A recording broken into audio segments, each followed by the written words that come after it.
Walter menangis terseduh-seduh dan menatap Stephen dengan air mata yang terus mengalir. "Ayah, aku benar-benar minta maaf padamu." Stephen juga menangis dengan pilu.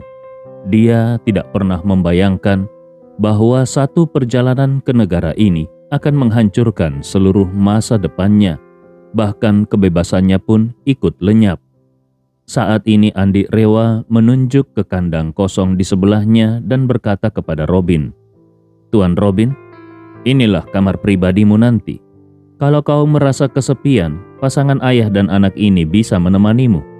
Dan dalam beberapa waktu ke depan, aku akan mencari kesempatan untuk membawa ayahmu juga ke sini. Jadi kalian berempat bisa mengobrol bersama." Mendengar ini, Robin merasa tubuhnya membeku karena ketakutan. Dia bergumam di dalam hati, "Andi memaksaku merekam begitu banyak video. Kalau semua ini benar-benar tersebar, ayah pasti akan sangat membenciku. Kalau Andi benar-benar membawa ayah ke sini, bagaimana jadinya kalau aku bertemu dengan ayah dalam kondisi seperti ini? Itu akan menjadi situasi paling memalukan di dunia. Selain itu, kalau Andi benar-benar membawa ayah ke sini, bukankah itu justru akan menguntungkan kakakku? Saat aku dan ayah terjebak di dalam kandang ini, dia bisa dengan bebas mengambil alih posisi kepala keluarga Smith. Bukankah itu berarti dia akan menjadi pemenang utamanya?" Memikirkan hal ini, Robin merasa hatinya seperti ditusuk pisau berkali-kali. Sebelumnya, dia berpikir bahwa dengan menyingkirkan kakaknya, Arya Smith, dia akan menjadi pewaris kepala keluarga. Tapi siapa sangka, setelah datang ke kota ini, dia malah berakhir seperti ini. Saat dia tenggelam dalam penderitaan dan penyesalan, tiba-tiba Andi mengingat sesuatu dan bertanya, "Oh iya, Tuan Robin, saat kita pertama kali bertemu di kamar hotel, kau sedang mengirim pesan suara kepada siapa? Sepertinya itu adalah seorang wanita ya?" Robin tidak menyangka Andi Rewa akan tertarik dengan urusan pribadinya. Sebagai anggota keluarga besar, dia sangat menjaga privasi kehidupan pribadinya. Jadi, ketika Andi Rewa tiba-tiba menanyakan hal itu, dia langsung merasa tegang dan tidak berani menjawab dengan jelas. Andi Rewa mengernyitkan keningnya dan bertanya, "Kau tidak mau menjawab?" Melihat Andi tampak tidak senang, Robin buru-buru menggeleng dan berkata, Tidak. Aku mau bicara, aku akan bicara." Lalu dengan sedikit ragu-ragu dia mengakui, "Perempuan itu, dia adalah Shakira." Andi Rewa terkejut dan bertanya, "Shakira? Apakah yang kau maksud adalah Shakira yang dikenal sebagai dewi keanggunan di dunia hiburan?" Robin mengangguk dengan gugup. Lalu dia berkata, Iya, benar, dia." Andi Rewa tidak bisa menahan diri untuk berkomentar. "Wah, aku benar-benar tidak menyangka. Media selalu menggambarkan Shakira sebagai seorang wanita suci dan murni. Bahkan istriku sangat mengaguminya dan mengatakan bahwa dia adalah panutan di industri hiburan. Seorang yang menjaga diri dengan baik, tidak pernah terlibat skandal, bahkan menolak adegan ciuman dengan aktor pria. Ternyata di balik layar, dia menjadi simpananmu? Dunia hiburan memang penuh dengan sisi gelap yang tidak diketahui orang." Robin tersenyum malu dan berkata dengan gugup, Dia tidak menerima adegan ciuman karena aku tidak mengizinkannya. Aku sudah memberitahunya bahwa dia tidak boleh melakukan kontak intim dengan pria lain, bahkan dalam akting sekalipun." Andi Rewa mencibir, "Kalau seluruh rakyat tahu bahwa idola mereka, yang mereka anggap sebagai dewi, ternyata memiliki hubungan terlarang dengan pria tua, gemuk, jelek, dan botak sepertimu, mereka pasti akan sangat patah hati." Wajah Robin memerah sekaligus menghitam. Jelas bahwa harga dirinya hancur oleh kata-kata Andi. Namun, meski harga dirinya terinjak-injak, dia tidak berani melawan. Dengan sangat canggung, dia hanya bisa mengangguk dan berkata, "Benar, itu benar sekali." Andi Rewa tertawa kecil dan bertanya, "Jadi, Syakira memang tinggal di Makassar? Atau dia sengaja datang dari tempat lain untuk menemuimu?" Robin buru-buru menjawab, "Dia datang dari tempat lain. Sebenarnya, dia sedang dalam proses syuting. Tapi karena ayahku tiba-tiba menyuruhku ke Makassar, aku memintanya untuk datang menemaniku." Andi Rewa tersenyum. Usiamu sudah cukup tua, tapi rupanya masih sangat bersemangat." Robin tersenyum kikuk. Tidak. Aku sudah tua jadi tidak sekuat dulu." Andi Rewa tertawa kecil, lalu berkata dengan tenang, "Baiklah, ini sudah larut malam, istirahatlah dengan baik.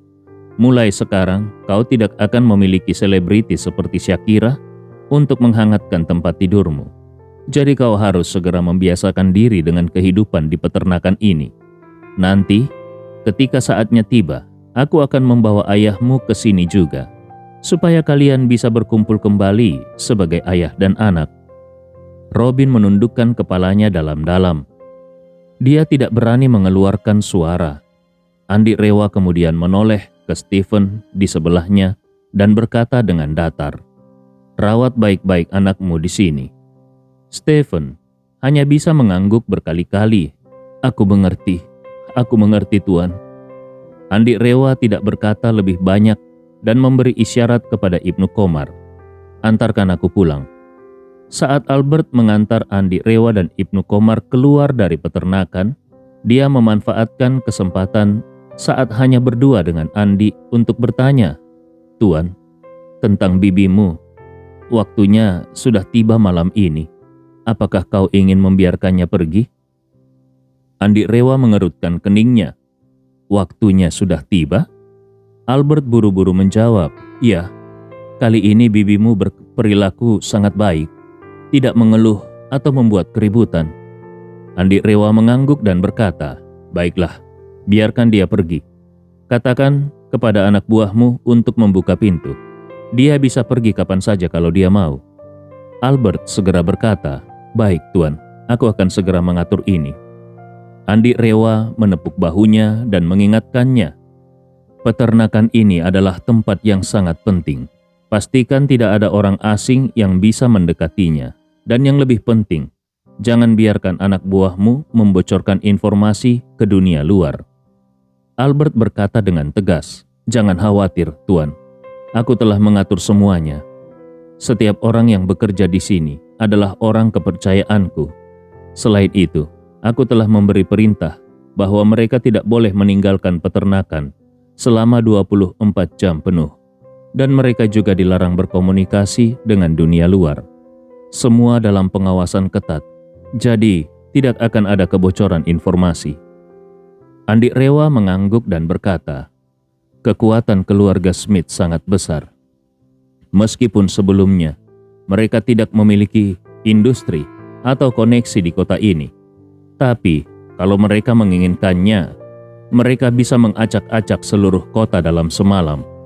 Jangan kaget kalau besok pagi ada puluhan helikopter berputar-putar di langit kota ini untuk mencari petunjuk. Kau harus benar-benar berhati-hati." Albert mengangguk dengan serius dan berkata, "Jangan khawatir, Tuan. Aku pasti akan melakukan yang terbaik." Andi Rewa tersenyum. "Aku percaya dengan caramu bekerja. Baiklah, aku pergi dulu." Meninggalkan peternakan milik Albert, Andi Rewa duduk di Rolls Royce yang dikemudikan oleh Ibnu Komar dan kembali ke pusat kota. Karena baru saja membawa Robin dan Stephen ke peternakan, Andi Rewa tahu kalau keluarga Smith pasti sedang mencari mereka di seluruh kota Makassar. Oleh karena itu, dia memilih untuk tidak naik helikopter saat kembali. Saat ini sudah larut malam, dan tanpa adanya kembang api untuk menutupi suara helikopter, keberadaannya akan sangat mencolok dan mudah menarik perhatian. Menggunakan mobil lebih aman, setidaknya itu tidak akan memberi petunjuk apapun kepada keluarga Smith. Dalam perjalanan pulang, Ibnu Komar yang sedang menyetir bertanya, "Puang, kapan kau berencana untuk mengunggah videonya?" Andi Rewa menjawab, "Nanti malam, aku akan mengedit videonya setelah sampai di rumah dan juga memproses suaraku. Lalu langsung mengunggahnya." Ibnu Komar buru-buru bertanya, "Apakah kau akan mengunggahnya di platform video pendek?" Andi Rewa mengangguk dan berkata, "Ya, keluarga Smith masih sangat kuat. Kalau aku mengunggahnya di platform lain, mereka bisa segera menghapusnya dengan kekuatan koneksi mereka. Tapi, kalau aku mengunggahnya di platform video pendek milik keluarga Rewa tidak akan melewatkan kesempatan emas ini untuk menjatuhkan keluarga Smith. Mereka pasti tidak akan menghapus video itu." Ibnu Komar tertawa. "Kalau kau benar-benar mengunggah video itu di platform milik keluarga Rewa, bukan hanya mereka tidak akan menghapusnya, mereka bahkan akan melakukan segala cara untuk mempromosikannya secara besar-besaran." Andi Rewa tersenyum. "Itu akan lebih bagus." Saat Andi tiba di rumah, Najwa masih sibuk di ruang kerjanya. Sebelum Andi Rewa berangkat ke hotel internasional, Najwa sudah tenggelam dalam pekerjaan. Sekarang Andi sudah pulang, tapi ternyata Najwa masih belum selesai bekerja. Andi Rewa mendorong pintu ruang kerja sedikit dan melihat kalau Najwa sedang membelakanginya, sibuk menyempurnakan desain di depan komputer.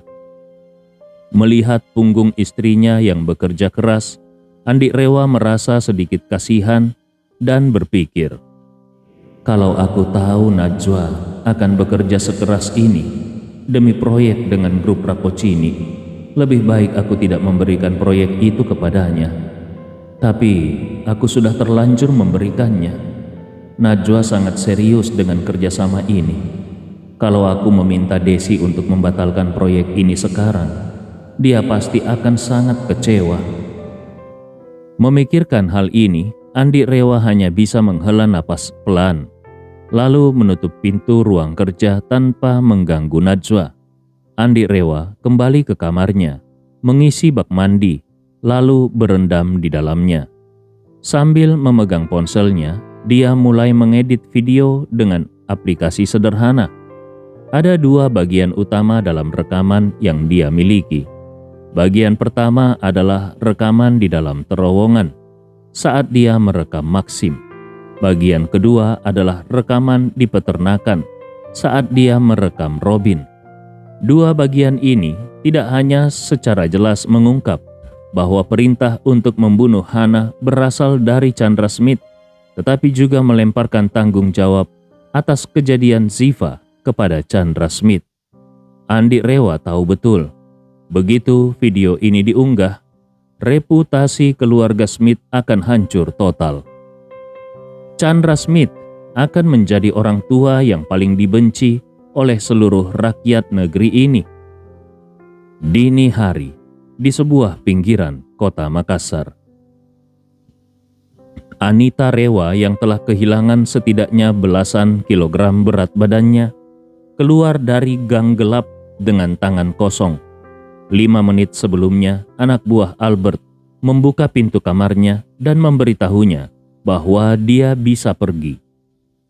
Saat itu Anita langsung menangis terseduh-seduh. Dia sudah sangat muak dengan kamar kumuh yang dingin, bobrok, gelap, dan lembab itu. Selama beberapa hari tinggal di tempat kumuh ini, seluruh tubuhnya terasa dilingkupi bau apek yang murahan. Bau ini membuatnya merasa mual dan ingin muntah setiap saat. Awalnya dia seharusnya bisa pergi lebih cepat, tetapi Andi Rewa dengan alasan yang tidak jelas menunda pembebasannya selama beberapa hari. Kemudian, di atas tenggat waktu yang sudah ditentukan, Andi Rewa bahkan menambah 7 hari ekstra. Sebenarnya kalau dihitung, sekarang sudah lewat tengah malam, yang berarti waktu hukumannya sudah kelewatan. Namun kali ini Anita belajar dari kesalahannya. Dia tidak berani lagi berteriak kepada Andi Rewa, bahkan kepada para penjaga yang mengawasinya. Jadi, begitu mendapat izin, Dia hampir tanpa berpikir langsung bergegas keluar. Setelah keluar barulah dia sadar bahwa di larut malam seperti ini dia sama sekali tidak tahu harus pergi kemana. Dia ingin segera kembali ke Jakarta, tetapi pada jam segini jelas tidak ada penerbangan. Kalau dia ingin mengerahkan jet pribadi keluarganya dari Jakarta, setidaknya itu membutuhkan waktu 2 hingga 3 jam. Lalu, selama 2 hingga 3 jam itu, dia harus kemana? Memikirkan hal ini, dia segera menelpon Ibnu Qomar. Dia berpikir bahwa Ibnu Qomar juga memiliki jet pribadi di kota ini. Jadi, dia bisa langsung meminta Ibnu Qomar mengantarnya pulang. Namun dia sama sekali tidak menyangka kalau ponsel Ibnu Qomar ternyata mati. Ibnu Qomar sudah tahu bahwa malam ini Albert akan membebaskan Anita. Jadi dia sengaja mengatur ponselnya ke mode jangan ganggu. Dalam mode ini, hanya Andi yang bisa menghubunginya. Semua nomor lain yang mencoba menelponnya akan mendapatkan pemberitahuan bahwa ponselnya sedang tidak aktif. Ketika Anita melihat bahwa panggilannya tidak bisa tersambung, dia menggerutu dengan marah. Dasar Ibnu Qomar bodoh, bagaimana mungkin ponselnya mati? Apa dia sengaja menghindar dariku? Benar-benar kurang ajar. Meskipun kesal, Anita tidak punya waktu untuk mempermasalahkan itu. Yang paling penting baginya sekarang adalah segera kembali ke Jakarta. Jadi dia pun menghubungi ayahnya Alif Rewa melalui panggilan video. Saat itu sang ayah sudah tertidur. Ketika menerima panggilan video, dia masih setengah sadar dan bertanya, "Anita, ada apa menelponku larut malam begini?" Anita menangis dan berkata, "Ayah, bocah bodoh bernama Andi itu akhirnya membiarkan mereka membebaskanku, tapi sekarang aku tidak bisa kembali ke Jakarta. Ibnu Qomar si kurang ajar itu, ponselnya mati. Bisakah ayah segera mengirimkan pesawat untuk menjemputku?" Alif Rewa menghela napas dan berkata, "Jadi sekarang kau sudah bisa pulang? Baiklah, kau naik taksi dulu ke bandara. Aku akan mengatur pesawat untuk menjemputmu." Anita terisak dan berkata, "Ayah, jangan suruh aku harus naik taksi ke bandara. Seumur hidupku, aku tidak pernah naik taksi. Taksi itu jelek, bahkan satu mobilnya tidak lebih berharga dari 4 ban mobilku. Lagi pula, taksi itu sering dinaiki orang sembarangan, pasti kotor sekali." Alif Rewa dengan nada pasrah berkata, "Anita, kau sekarang dalam situasi yang berbeda. Kau sudah tinggal di kamar kumuh yang kotor dan berantakan selama berhari-hari. Kau masih takut naik taksi?" Anita langsung menangis histeris. "Ayah, aku datang ke sini sesuai perintah ayah. Tapi rasanya aku sudah mengalami semua penderitaan yang belum pernah kualami seumur hidupku."